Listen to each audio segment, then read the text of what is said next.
Bueno, recordamos lo que dice el apartado B. El apartado B nos pregunta por la temperatura a la que congela la disolución. Temperatura a la que congela la disolución. Recordad que la disolución es una disolución que hemos hecho al 18,5% de urea, de la cual ya hemos calculado el otro día cuántos moles de urea. Me quito, Laura, perdón. ¿Cuántos moles de urea tiene? ¿Os acordáis que lo calculamos el otro día? No está en esa pizarra, pero sí está en la anterior. El otro día calculamos cuántos moles de urea hay en la disolución. Esto de aquí, ¿vale? Porque, digo, lo estoy recordando porque me va a servir para los apartados siguientes, ¿vale? Son 0,30945 moles de urea teníamos en la disolución. Bueno, ¿cómo calculo entonces la nueva temperatura a la que esa disolución congela? Teniendo en cuenta que he hecho una disolución con agua y urea. Y el disolvente es agua, que tiene un punto de congelación, un punto de fusión, una temperatura de congelación que es de... ¿Cuánto es la temperatura de congelación del agua pura? 0 grados centígrados. Entonces el objetivo del ejercicio es ver cuál es la nueva temperatura de congelación del agua con esa cantidad de urea. ¿Sí? Y eso responde a una relación... ¿El qué? No, el otro día explicábamos, no sé si con éxito o no, que una disolución, en una disolución mejor dicho, al mezclar en un disolvente un soluto, la temperatura que tenía de congelación el disolvente disminuía. Eso, ¿de acuerdo? Lo utilizábamos, por ejemplo, para los anticongelantes que se utilizan en las aguas de los refrigeradores no, de los circuitos de refrigeración de los coches, por ejemplo. ¿Vale? Entonces tenemos agua. El agua congela a 0 grados centígrados. Le hemos añadido urea y queremos saber a qué temperatura congela ahora el agua. ¿Vale? Y eso lo sacamos con esta relación. Bueno, he puesto solo la relación esta. Con esta relación de aquí. La variación de temperatura, el descenso que se llama crioscópico, se llama descenso crioscópico, que es la diferencia entre la temperatura de congelación del agua pura menos la temperatura de congelación de la disolución. Eso se puede calcular multiplicando una constante que se llama constante crioscópica y que es una constante característica del agua por la molalidad de la disolución. ¿Vale? Nuestro objetivo es calcular la temperatura de congelación de la disolución, esa temperatura, ¿vale? Para lo cual tenemos la temperatura de congelación del agua, que hemos dicho que es 0 grados centígrados. Nos dan como dato la constante crioscópica del agua, lo vamos a mirar en el enunciado, pero está esa constante, debería estar, si no alguien se lo ha olvidado. Está aquí la constante crioscópica del agua, 1,86 grados centígrados por kilogramo y por cada mol.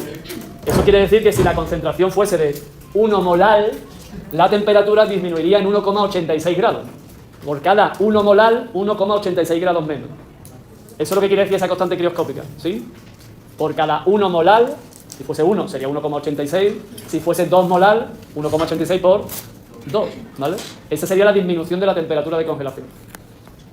He despejado esa temperatura de congelación de la disolución, he despejado esto. Para despejarlo lo he pasado a este lado y esto lo he pasado restando, así que me queda, como no puede ser de otra manera, que la temperatura nueva de congelación es la que tenía antes menos algo. ¿De acuerdo? Porque tiene que disminuir la temperatura de congelación, ¿de acuerdo? ¿Sí? Así que, ¿qué me falta aquí por calcular para poder sacar esto? ¿Qué es lo único que necesito? ¿Qué es lo que no tengo todavía ahí sin calculado? Eso no es la masa en este caso, tened cuidado porque es el símbolo de molalidad. Que en este caso a alguien se le ocurrió llamarlo M minúscula también, que no he sido yo, ¿eh? Me podía echar la culpa si queréis, pero bueno, no he sido yo. Así que tenemos que hallar la molalidad de la disolución. En cuanto tengamos la molalidad ya puedo hacer el cálculo y saber qué nueva temperatura tendrá esa disolución a la que congele. Para eso hay que acordarse de cómo se halla la molalidad de una disolución. Moles de soluto, que ya los tenemos, hemos dicho, por eso me he ido para atrás. ¿Cuántos eran? 0,30945 moles. Ya tengo los moles de soluto calculados. Y la masa del disolvente, cuidado que es la masa del disolvente expresada en kilogramos. En este caso, recordar que la disolución es al 18,5% en urea. Luego he calculado que el agua que forma parte en 100 gramos de disolución serán 81,5 gramos, ¿no? 100 menos 18,5, ¿no? No sé si lo hemos hecho en algún otro sitio anteriormente, pero ahí lo he puesto ya directamente, no sé por qué. Que no he hecho el 100, lo voy a poner. Esto viene de 100 gramos menos 18,5 gramos. Eso nos da los 81,5 gramos de agua. Que hay que expresarlo en kilogramos, hemos dicho, ¿eh? Y lo he expresado en kilogramos, no he puesto el factor de conversión. Si alguien lo necesita, lo ponemos, ¿eh? Para pasar de gramos a kilogramos. ¿Hace falta? Ya tenemos entonces la masa en kilogramos del disolvente, tenemos los moles del soluto, ya puedo hallar la molalidad. Y la molaridad es 3,797 M, que es el símbolo de moles partido por kilogramos.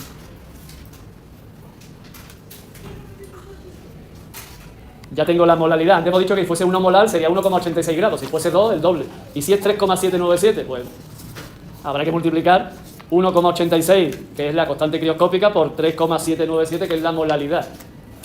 Y esa es la cantidad de temperatura, los grados centígrados, que baja la temperatura de congelación. Como la temperatura de congelación inicial del agua es 0 grados centígrados, 0 menos eso, pues da menos, a mí me da por lo menos, menos 7,06 grados centígrados. Así que la temperatura de congelación de esta disolución ya no es 0 grados centígrados, sino menos 7,06 grados centígrados. Así que esa disolución congela a esa temperatura.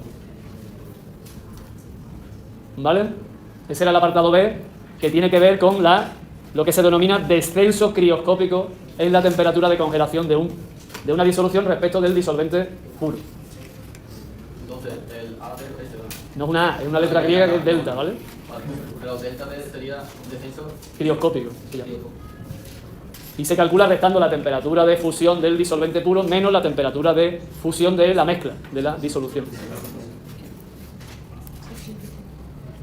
Fijaos que hemos visto en el apartado A la presión de vapor, en el apartado B el descenso crioscópico, y ya para completar el ejercicio en el apartado C pues hablamos de la presión osmótica. Ya hemos redondeado todas las propiedades coligativas, porque en realidad el aumento bulloscópico se calcula igual que el descenso crioscópico, con la misma expresión, solo que cambiando uno, que es un aumento, y dos, que en vez de una constante crioscópica es una constante bulloscópica, que es un poco diferente a la crioscópica. Tiene otro valor, por ejemplo en el caso del agua es 0,52, que significa que aumenta la temperatura en 0,52 grados por cada concentración molar, ¿vale? Por cada 1 molar.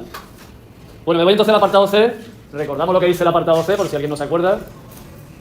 Pide cuál es la presión osmótica de la disolución. Y para eso vamos a utilizar la ecuación esta de Van Hoff, que, como ya explicamos, no sé si con éxito o no el otro día, al hombre se le ocurrió identificar el soluto como si fuese una especie de gas dentro de la disolución. Y se le ocurrió utilizar una forma que se parece mucho a la ecuación de estado de los gases ideales, donde la N mayúscula ahí es la molaridad de la disolución. Y pi, el número pi, que en este caso no es un número, es la letra, representa la presión osmótica. R mayúscula es la constante molar de los gases, porque, insisto, el señor Van Hoff pensó en un gas ideal para este tipo de disoluciones muy diluidas. Y T es la temperatura, que no sé si lo hemos dicho alguna vez, tiene que estar en Kelvin. ¿Qué es lo que vamos a tener que calcular para hallar esa presión osmótica? La temperatura la tenemos, eran 25 grados centígrados, me parece recordar. Nos falta la molaridad, así que lo que vamos a calcular es la molaridad. Eso es lo que vamos a hacer en el apartado C para sustituirla ahí. Lo quitamos y lo ponemos en la otra pizarra que está arriba, ¿vale? Tenemos que calcular entonces, repito, para hallar la presión osmótica, tenemos que calcular la molaridad, multiplicarlo por R y multiplicarlo por T. Una cosa que ahora mismo me ha venido a la cabeza de los exámenes y de los trabajos. Nosotros cuando hemos escrito la ecuación de estado de los gases, ya que tiene que ver con esto, hemos escrito P por V mayúscula, P minúscula, igual a N por R mayúscula y por T mayúscula. ¿Alguien me puede explicar por qué escribir otra expresión en vuestros trabajos y en vuestros exámenes? ¿Por qué escribir la V en minúscula? ¿Por qué escribir la R en minúscula? ¿Algunos? ¿Por qué escribir la T en minúscula? ¿Me lo queréis explicar? Lo que nosotros damos aquí no sirve de nada, tenemos que mirarlo en otro sitio para poder resolver algo. Pregunto, porque si es así, lo llevo diciendo del otro día, no damos clases. Y os dedicáis a mirar las resoluciones de los problemas en otras partes. Es que no acabo de entender que esto no lo escribáis en mayúscula cuando el volumen se representa con V mayúscula, no con V minúscula. ¿Por qué la T la ponéis en minúscula cuando la temperatura en Kelvin se expresa en T mayúscula, no en T minúscula? No sé, me llama mucho la atención.